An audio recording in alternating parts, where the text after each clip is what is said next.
Bismillahirrahmanirrahim. Assalamualaikum warahmatullahi wabarakatuh. Pertama-tama marilah kita panjatkan puji syukur atas kehadirat Allah Subhanahu wa taala, karena atas limpahan rahmat dan karunia-Nya lah sehingga kita masih diberikan kesehatan untuk mengikuti kuliah sebagaimana mestinya, tetapi dengan proses yang berbeda, yaitu dengan melakukan kuliah daring atau kuliah online. Baiklah, sebelumnya perkenalkan, nama saya Ismianisa Fitri. Saya dari kelompok 2. Di sini saya akan mempresentasikan materi kami yang berjudul pengujian rata-rata 1. Baiklah, saya akan membahas tentang uji perbedaan rata-rata data tunggal dengan uji set. Dalam penggunaan uji set, data yang diperoleh adalah berdistribusi normal dengan ciri-ciri unimodial, selalu memiliki modus dan hanya satu modus. Yang kedua, simetrik. Yang ketiga, modus, median, rata-rata. Yang keempat, asimotrik. Yang kelima, pengujian set dapat dilakukan apabila simpangan baku populasi diketahui dan N-nya sejumlah lebih dari 30. Yang keenam, uji set. Untuk uji set, perbedaan rata-rata data tunggal dengan uji set maka diperoleh dari sampel data tunggal. Rumus yang digunakan untuk mengetahui nilai set adalah set sama dengan X rata-rata dikurang mu dibagi sigma per akar N. Baiklah, itulah pemaparan materi dari saya. Selanjutnya akan dilanjutkan oleh teman-teman kelompok saya lainnya. Lebih dan kurangnya mohon dimaafkan. Wabillahi taufiq wal hidayah. Wassalamualaikum warahmatullahi wabarakatuh. Bismillahirrahmanirrahim. Assalamualaikum warahmatullahi wabarakatuh. Saya atas nama Fitriani akan melanjutkan materi dari saudari Ismi.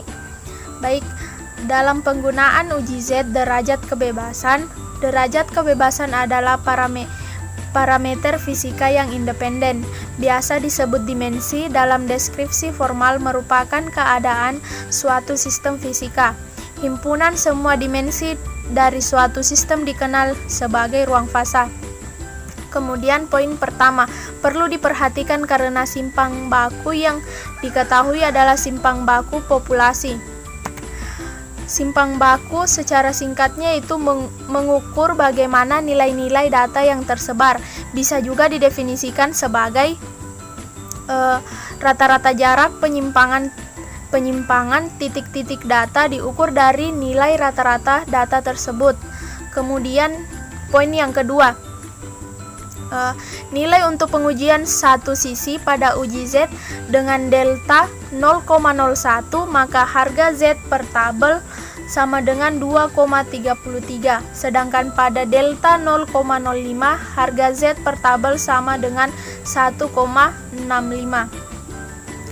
Kemudian poin yang ketiga yaitu nilai untuk pengujian dua sisi. Pada uji Z dengan delta 0,01 maka harga Z per tabel sama dengan 2,58, sedangkan pada delta 0,05 harga Z per tabel sama dengan memperoleh nilai dengan nilai 1,65. Baik, selanjutnya langkah-langkah dalam melaksanakan uji Z. Penyusunan formulasi hipotesis nihil dan hipotesis alternatif. Hipotesis nihil atau nol adalah hipotesis yang menyatakan bahwa kedua variabel yang dites tidak memiliki hubungan yang signifikan, sedangkan hipotesis alternatif adalah hipotesis yang menyatakan bahwa kedua yang dites ini memiliki hubungan yang signifikan. Selanjutnya, di sini memiliki 3 cara, yaitu pengujian dua sisi HO, pengujian satu sisi kanan HO, dan pengujian satu sisi kiri HO. Kemudian bagian 2 yaitu menentukan level of signifikan. Kemudian yang ketiga itu menentukan peraturan pengujiannya, kriterianya atau rule of the uji. Bagian A sini pengujian dua sisi. HO diterima apabila Z delta per 2 lebih kecil dari Z sama dengan lebih kecil Z delta per 2. HO ditolak apabila Z besar Z delta per 2. Yang kemudian yang bagian 2 itu pengujian satu sisi kanan. HO diterima apabila Z lebih kecil Z delta HO, ditolak apabila Z besar dari Z delta. Kemudian yang bagian C, pengujian satu sisi kiri. HO diterima apabila Z lebih besar dari minus Z delta HO, ditolak apabila Z kecil dari minus Z delta. Baik, sekian dari saya. Materi selanjutnya akan dibawakan oleh saudari saya Arni. Sekian dan terima kasih. Wassalamualaikum warahmatullahi wabarakatuh. Assalamualaikum warahmatullahi wabarakatuh. Saya atas nama Juharni, biasa dipanggil Arni, akan melanjutkan materi dari saudari saya Fitriani. Sebelumnya telah dibacakan mengenai langkah-langkah dalam melaksanakan uji Z. Langkah pertama sampai langkah ketiga telah dibacakan oleh saudari saya.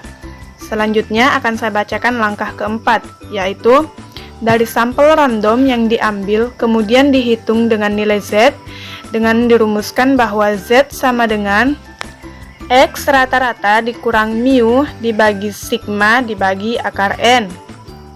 Langkah kelima yaitu dengan membandingkan perhitungan pada langkah 4 yang telah saya bacakan dengan peraturan pengujian langkah 3 yang telah dibacakan oleh saudari saya Fitri, kemudian baru bisa diambil kesimpulan.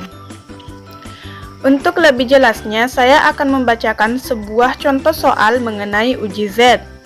Pada contoh soal tersebut diadakan sebuah pengujian pada hipotesis yang menyatakan bahwa hasil rata-rata per hari dari suatu pabrik diketahui nilai mu sama dengan 880 ton dengan alternatif bahwa mu lebih besar atau lebih kecil dari 880 ton per hari.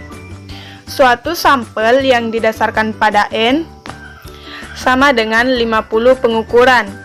Hasil rata-rata yang didapat per harinya adalah X dikurang bar sama dengan 875 ton dengan simpang baku sigma sama dengan 21 ton dengan menggunakan alfa sebesar 5%. Jawabannya adalah jika diketahui HO dibagi mu sama dengan 880 ton, maka HI dibagi mu tidak sama dengan 880 ton. Yang digunakan di sini adalah pengujian dari dua sisi. Diketahui nilai delta sama dengan 5% dan nilai Z sama dengan 1,96. Kriteria dalam pengujian dapat diketahui bahwa HO bisa diterima apabila nilai min 1,96 lebih kecil sama dengan nilai Z lebih kecil sama dengan nilai 1,96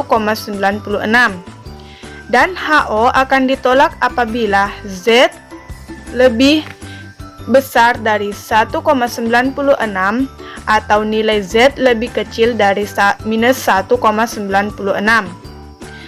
Baik, saya rasa cukup sekian dari saya. Materi selanjutnya. Bismillahirrahmanirrahim. Assalamualaikum warahmatullahi wabarakatuh. Saya Haikal akan melanjutkan penjelasan dari teman-teman saya. Adapun yang saya akan jelaskan yaitu masalah konvensi interval. Konvensi interval adalah rentang antara dua nilai di mana nilai suatu sampelmen tempat berada di tengah-tengahnya. Nilai konvensi interval dapat dinyatakan dengan kemungkinan atau probability berapa sampel dalam satu sekali pengambilan sampel nilai populasi men sesungguhnya akan masuk ke dalam sebuah rentang sampelmen.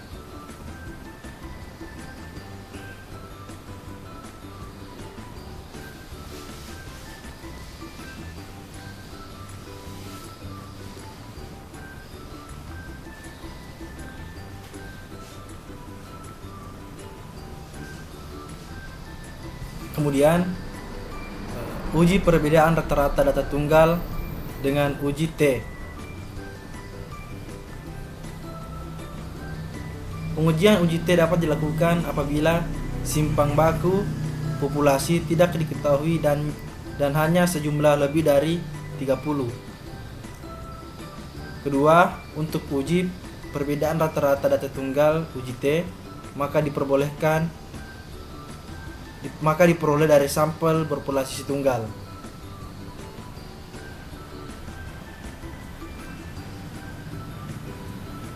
Mungkin itu saja penjelasan dari saya. Assalamualaikum warahmatullahi wabarakatuh.